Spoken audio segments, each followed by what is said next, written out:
Nearly 70% of our planet is covered in water, a staggering fact when you consider that a great many of us have never experienced it from the deck of a sailing boat. We see them from the shore, these graceful white triangles. It all seems so terribly effortless, doesn't it? As if the skipper just points the pointy end in the right direction, hoists a sail with a gentle tug, and then settles back with a gin and tonic to watch the coastline drift by. This is a magnificent and deeply misleading illusion, a piece of theater performed for landlubbers. Sailing isn't what you think it is more interesting and infinitely better. The wind becomes your engine, your partner, your very purpose. It fills the sails with a satisfying thwump, and the boat leans, slicing through the water with a gentle hissing sound. The sky above seems impossibly vast, the horizon a perfect, clean line. You feel both infinitesimally small and somehow the captain of your own tiny universe. For every moment of serene gliding, there is an equal and opposite moment of frantic activity, mild panic, and what can only be described as undignified grappling with ropes. A sailing boat is a complex machine, a puzzle of physics and mechanics, and it demands your constant attention.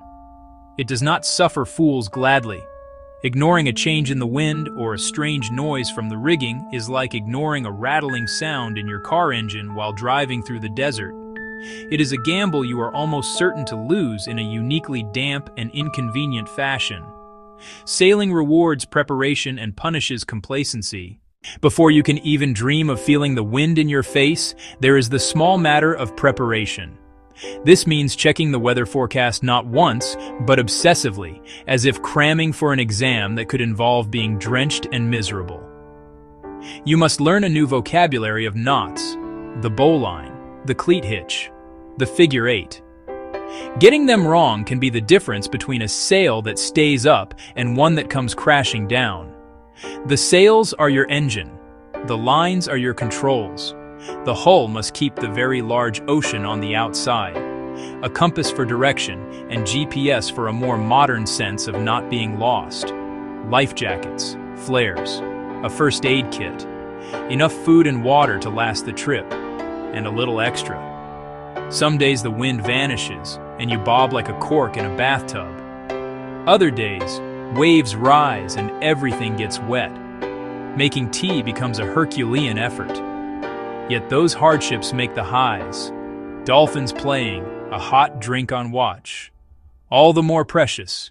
In our goal-oriented world, we think of travel in terms of arrivals. But sailing turns this on its head. The destination is not the point. The real gift is the journey itself, the hours and days spent on the water. Far from shore, the sea teaches its quiet lessons. Time shifts. The 9 to 5 dissolves into the rhythms of sun, moon, and tides. You learn patience. The wind will blow at its own speed, not yours. You are a guest in a world powerful, indifferent, and breathtakingly beautiful. One day a painted sunrise, the next thick fog and nerve. The climax is not a finish line, but the quiet accumulation of moments. Shared laughter, a perfectly trimmed sail, awe at water and sky. The journey is not the means to an end, it is the entire point. In the end, sailing is a beautiful contradiction, maddening and wonderful. It demands physical and mental effort, and grants profound peace. A dialogue with nature that keeps us coming back. If you enjoyed this glimpse into sailing, check out our next video on top sailing destinations and tell us your thoughts in the comments. It might be harder work than you imagine, and more rewarding than you can believe.